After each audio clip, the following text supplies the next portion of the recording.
Il est 7h18 sur Sud Radio et l'archive ce matin, l'archive ce matin, elle a du goût.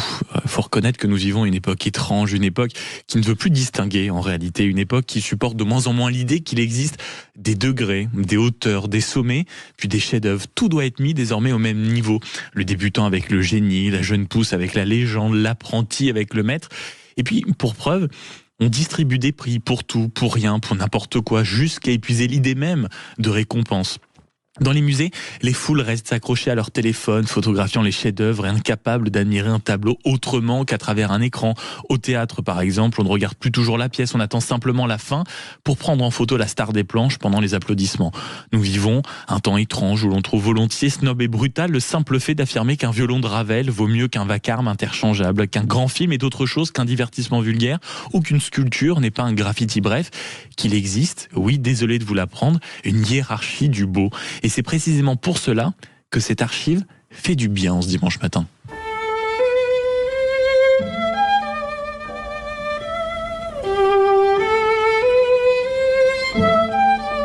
Nous sommes en 1992 et Claude Sautet signe Un cœur en hiver, un film de silence, de regards retenus, de blessures muettes. On y trouve Daniel Auteuil, Emmanuel Béard et André Dussolier. Et puis dans ce monde de lutherie, de bois noble, de violon, comme vous l'attendez derrière moi, de vernis patient et de sons qu'on polit comme on polit une vie, il y a un personnage qui transperce l'écran avec une scène, il faut le reconnaître, délicieuse. Ostende, incarné par l'acteur Jean-Luc Bidault. Lors d'un dîner en compagnie des protagonistes principaux, il se lance dans une envolée pleine de conviction, une colère presque élégante.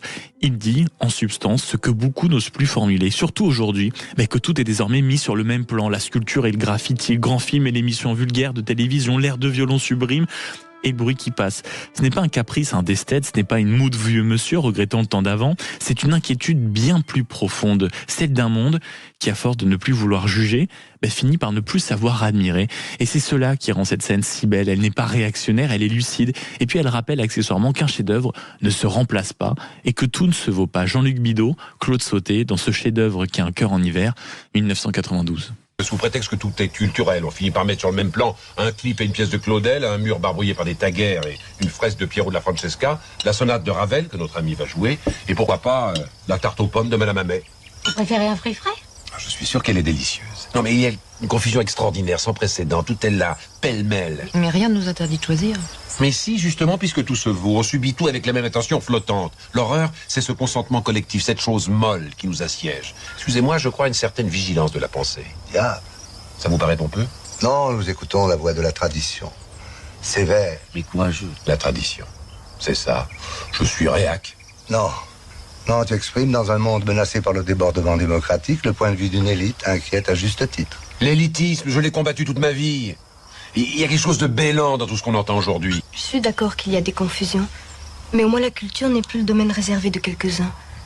Ça reste un privilège, mais plus partagé. Mais non, Camille, c'est pire.